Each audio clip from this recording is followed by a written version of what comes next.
Bismillahirrahmanirrahim. Assalamualaikum warahmatullahi wabarakatuh. Alhamdulillah wassalatu wassalamu ala Rasulillah wa ala alihi wa ashabihi ajma'in.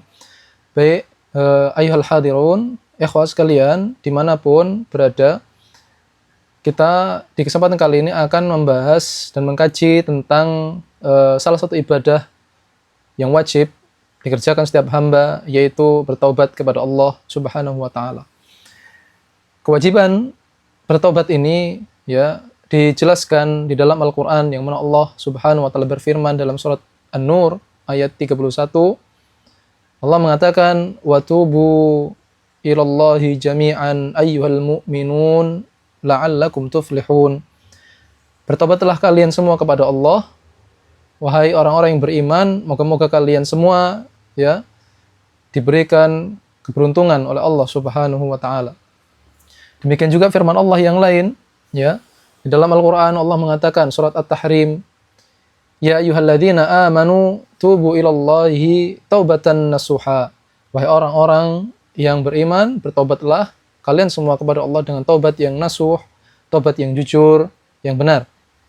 Nah, dari ayat-ayat ini jelas kita diperintahkan oleh Allah Ta'ala untuk kembali bertaubat kepada Allah.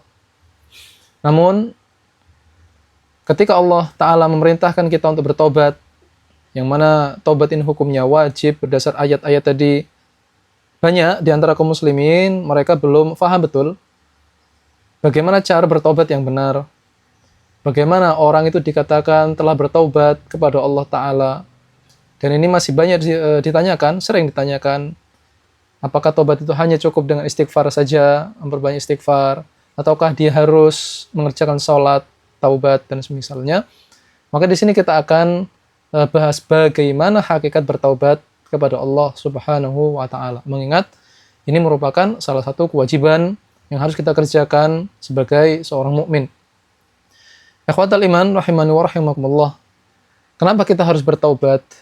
Karena jelas setiap insan, setiap manusia tidak luput dari yang namanya kesalahan, ya, dari dosa. Tidak ada manusia yang tidak melakukan perbuatan dosa. Berdasar hadis dari Nabi Muhammad SAW, beliau mengatakan, "Kullu bani Adam, kullu ibni Adam khata' wa khairul khata'in at-tawwabun." Sesungguhnya setiap anak Adam, manusia, pasti itu mereka berbuat salah terus-menerus. Namun manusia yang paling baik bukan manusia yang tidak memiliki dosa, kata Nabi, "Wa khairul khata'in at-tawwabun." Justru orang yang paling baik dari semua orang-orang yang berbuat dosa tadi adalah yang paling rajin untuk bertobat kepada Allah Ta'ala. Jadi manusia terbaik bukan mereka yang tidak memiliki kesalahan, tapi manusia terbaik adalah mereka orang-orang yang rajin bertaubat kepada Allah Ta'ala. Dalil yang kedua, yang mana dalil ini menunjukkan, ya, menguatkan bahwa setiap manusia pasti punya salah.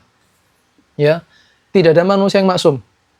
Setinggi apapun ilmunya, ya, seluas apapun ilmunya, tetap dia pasti akan terjatuh dalam kekhilafan. Tidak memandang status sosialnya, siapapun dia pasti berbuat salah. Allah Ta'ala mengatakan, atau Rasulullah SAW bersabda dalam hadis, "Lau annal abda lam yudhnibu," seandainya seorang hamba itu manusia, semuanya mereka hatinya suci, hatinya bersih, tidak ada yang berbuat dosa. Ya, tidak ada manusia seorang pun yang berbuat dosa, maka Allah Subhanahu wa taala pasti akan menciptakan makhluk lain. Akan dihilangkan manusia-manusia yang sudah suci ini, ya. Kemudian Allah menciptakan makhluk yang baru. Khalqan yudhnibuna thumma yaghfir lahum wa huwal ghafurur rahim. Maka Allah biarkan makhluk yang tadi itu, yang diciptakan tadi, dibiarkan berbuat dosa, kemudian Allah menerima taubat mereka, karena sesungguhnya Allah itu maha menerima taubat dan Allah itu maha penyayang. Ini dalil bahwa menjadi sunnatullah, ketetapan takdir kauniyah dari Allah Ta'ala, bahwa yang namanya manusia itu pasti melakukan dosa. Ya, tidak ada manusia yang berbuat atau tidak ada manusia yang luput dari yang namanya dosa. Kecuali Nabi kita Muhammad SAW yang maksum, yang dijaga dari berbagai macam dosa-dosa, dosa besar dan yang lainnya. maka ini kekhususan bagi Rasulullah sallallahu alaihi wasallam. Ikhwatal iman rahimani wa rahimakumullah. Di ayat-ayat tadi, seperti di dalam surat At-Tahrim, Allah perintahkan kita untuk bertobat dengan tobat yang nasuh atau tobat yang jujur. Apa makna dari tobat ini? Tobat itu artinya kembali kepada Allah. Ya, kembali kepada keridhaan Allah Subhanahu wa taala. Namun hakikat dari tobat sebenarnya taubat itu adalah ibadah hati. Sekali lagi, taubat itu adalah ibadah hati. Hakikat dari taubat ibadah hati. Adapun ketika seorang itu dia bertobat dengan hatinya, dengan sepenuh hati, dengan segenap hatinya, maka hati yang bertobat akan diiringi dengan tingkah laku yang berubah. Dengan lisan yang banyak berzikir, lisan yang beristighfar kepada Allah Subhanahu wa taala. Namun pada hakikatnya, orang yang bertobat kepada Allah artinya dia orang yang kembali kepada Allah melalui hati yang berubah. Oleh karenanya, para ulama menyebutkan syarat-syarat orang dikatakan taubat. Ya, taubatnya jujur, taubatnya benar. Karena orang yang dikatakan taubatnya benar bukan sekedar dia mengatakan dengan lisannya, saya sudah bertobat, saya sudah kapok, saya sudah minta ampun kepada Allah, saya tidak akan mengulangi lagi. Namun di dalam hatinya, ya, tidak selaras dengan apa yang dia ucapkan. Maka para ulama mengatakan orang dikatakan taubat itu yang pertama, ya, ada syarat-syaratnya, yaitu hakikat dari taubat yang pertama adalah an-nadam. Ya, syarat yang pertama, orang dikatakan taubat dengan benar, ya, dengan sungguh-sungguh, itu nadam alias penyesalan. Jadi dituntut dari orang yang melakukan perbuatan dosa itu muncul dalam hatinya, ya, rasa menyesal. Karena dia telah melakukan perbuatan dosa, pelanggaran terhadap syariat dan hukum Allah Subhanahu wa taala. Karena orang yang tidak ada rasa penyesalan di dalam hatinya, dia mungkin masih menyimpan rasa senang dengan dosa itu, atau malah dia merasa bangga menceritakan dosa-dosanya. Ini tanda bahwa dia belum bertobat kepada Allah. Meskipun dia mengatakan, tapi saya sekarang sudah bertobat, saya sudah kapok. Tapi ketika dia menunjukkan rasa senang dengan apa yang telah dia kerjakan, dia merasa bangga dengan dosa-dosa yang pernah dia lakukan, maka sejatinya dia belum bertaubat kepada Allah Subhanahu wa taala. Ya. Inilah pernyataan para ulama, ya. Mereka menyebut, ya, salah satu dalil dari riwayat Ibnu Majah, Rasulullah sallallahu alaihi wasallam menyebutkan an-nadamu taubatun. Penyesalan itulah yang dikatakan taubat. Ya. Hadis ini dikeluarkan oleh Imam Ibnu Majah, Ahmad, dan yang lainnya. Dari ucapan dari Rasulullah SAW itu menunjukkan bahwa orang yang dikatakan bertobat itu syarat yang pertama dia menyesali, ya, dosa yang telah dia dikerjakan. Ya. Inilah yang kita maksud dengan hakikat taubat adalah ibadah hati. Meskipun lisannya dia mau, saya sudah kapok, saya sudah tobat, tapi hatinya masih merasa senang, hatinya masih merasa bangga, ya, dia tidak ada rasa benci dengan dosa yang telah dia kerjakan, maka dia belum bertobat kepada Allah Ta'ala. Kemudian yang kedua, syarat dikatakan taubat, ya, taubat yang benar, yaitu al-iqla'u anil ma'siyah wa radda al-mazalim. Yang kedua adalah syaratnya meninggalkan maksiat yang dia kerjakan. Apa? Misal, contoh, ketika ada seseorang yang melakukan dosa besar, melakukan zina, ya, maka ketika dia bertobat, saya kapok, saya sudah bertobat kepada Allah, saya tidak mau melakukan dosa zina lagi, maka tinggalkan saat itu juga perbuatan zina itu dan setiap sarana yang menghantarkan kepada perbuatan zina. Contoh, berpacaran. Contoh, dia melihat foto atau video orang yang bukan mahramnya, ya. atau termasuk berkholwat, menyendiri dengan orang-orang yang bukan mahramnya. Ini adalah sarana-sarana zina. Sehingga ketika dia bertobat dari zina, maka dia tinggalkan zina. Itu termasuk dia berusaha menjauhi ya setiap langkah-langkah ya yang bisa menghantarkan kepada zina. Atau contoh yang berikutnya, orang yang makan harta riba.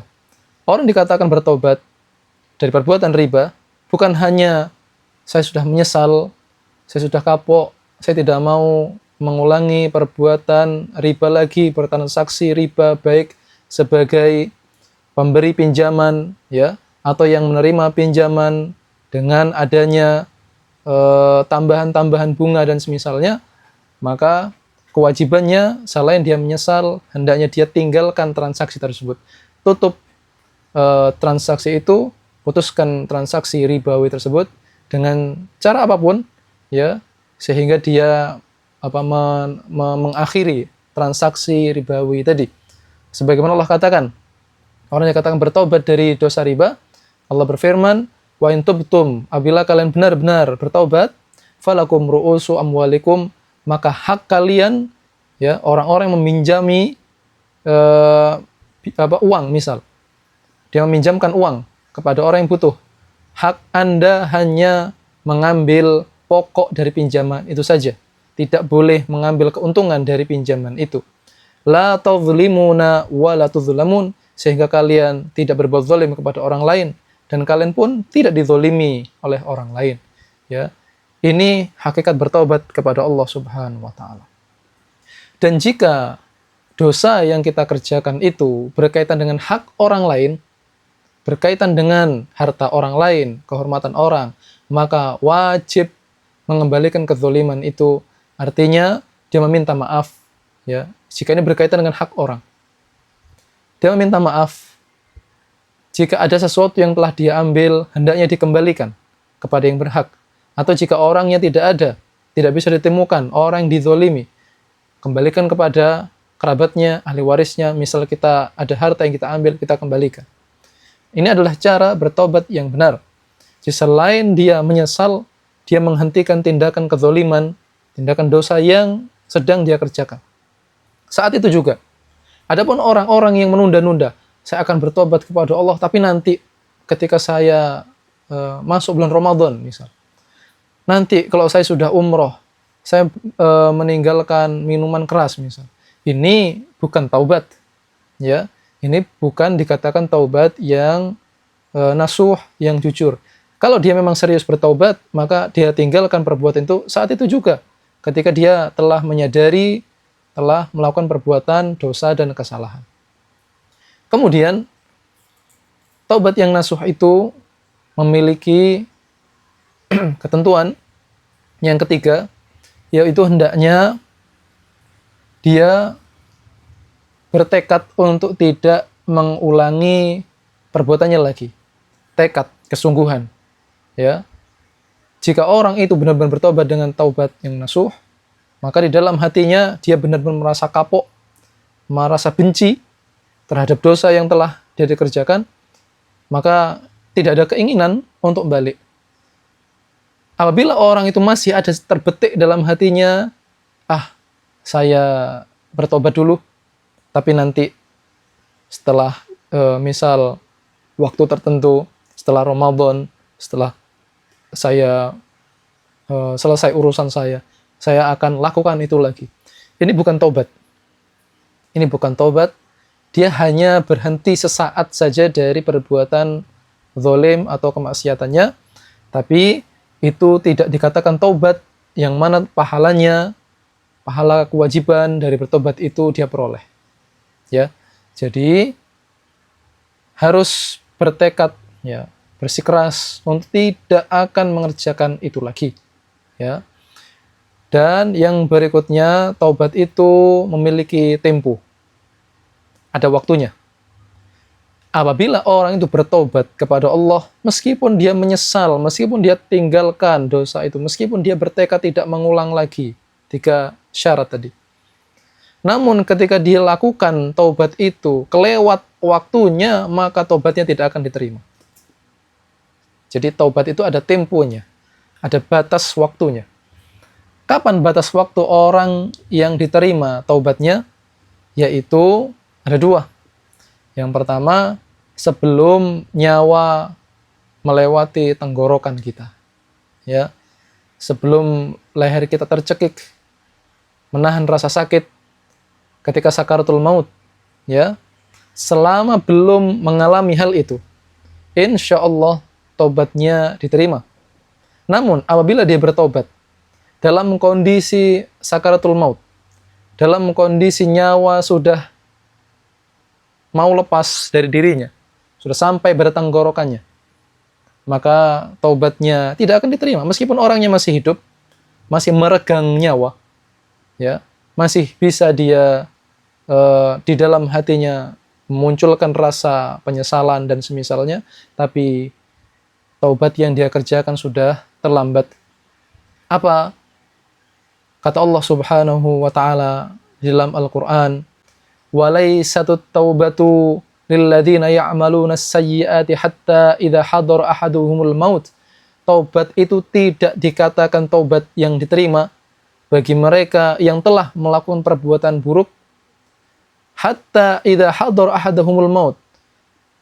Mereka kerjakan itu ketika di antara mereka orang-orang yang berbuat jelek itu didatangi kematian. Artinya menjelang sakaratul maut. Qala inni tubtul an. Barulah mereka mengatakan, saat inilah saya bertobat kepada Allah Subhanahu wa taala. Walal ladzina yamutuna wa hum kuffar. Demikian taubat tidak akan terima bagi orang-orang yang mati dalam kondisi kafir. Perbuatan dosanya tidak akan diampuni bagi orang-orang mati dalam kondisi kafir. Ulaika atadna lahum adzaban alima. Sesungguhnya mereka itulah orang-orang yang kami berikan atau kami siapkan azab yang sangat pedih. Inilah batas waktu taubat kita. Jangan sampai kita bertobat ditunda-tunda. Nanti. Mengingat yang namanya umur, ajal, itu tidak ada yang tahu. Maka hendaknya jika kita bisa bertobat sekarang, bertobatlah sekarang sebelum ajal menjemput diri kita.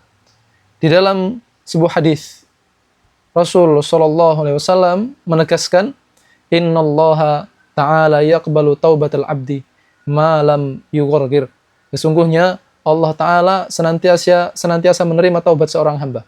Diterima taubatnya dengan mengerjakan 3 syarat tadi. Ma lam yughargir, selama hamba itu belum meradang dengan sakaratul mautnya, belum menderita dengan sakaratul mautnya. Artinya, waktu yang Allah berikan kepada kita untuk bertobat sangat luas, maka kita tidak memiliki alasan untuk belum bertobat kepada Allah, ya. Maka jangan sampai kita terlambat, ya, mencari ampunan melalui tobat, namun kita sudah kelewat dari waktu untuk bertobat itu sendiri. Ikhwatal iman, rahimani wa rahimakumullah. Setidaknya inilah hakikat taubat yang disebutkan oleh para ulama. Intinya adalah taubat itu adalah ibadah hati. Kemudian orang dikatakan bertobat, yang pertama dia harus menyesal, dia harus meninggalkan perbuatan dosa yang dia kerjakan saat itu juga, beserta dengan setiap sarana-sarana perbuatan dosa dia tinggalkan. Dan yang ketiga, dia bertekad untuk tidak mengulangi lagi dosa-dosa yang telah dikerjakan di masa yang akan datang. Jika 3 ini terkumpul, maka hakikatnya adalah bertobat kepada Allah Subhanahu wa taala. Dan yang terakhir, yang keempat tadi, syaratnya jika dosa itu berkaitan dengan hak orang lain, maka kewajiban kita bertambah, yaitu mengembalikan hak yang telah kita ambil itu pada orang yang dizolimi. Namun, jika kita tidak bisa mengembalikan haknya, maka kewajiban kita adalah meminta keridhaan, kerelaan, dan maaf dari orang tersebut. Maka inilah hakikat taubat kepada Allah Subhanahu wa taala. Maka barang siapa yang mengerjakannya sebelum ajal menjemputnya, insya Allah taubatnya diterima. Maka Allah akan mengampuni dosa-dosanya, dosa apapun, sebanyak apapun, dan sebesar apapun, insya Allah akan diampuni oleh Allah Subhanahu wa taala. Semoga yang kita sampaikan ini bermanfaat dan bisa diambil pelajaran dan diamalkan untuk diri kita dan orang-orang sekitar kita. Kita akhiri subhanakallahumma bihamdika asyhadu an la ilaha illa anta astaghfiruka wa atubu ilaih. Wassallallahu wasallam ala nabiyina Muhammad wa ala alihi washabihi ajma'in walhamdulillahi rabbil alamin.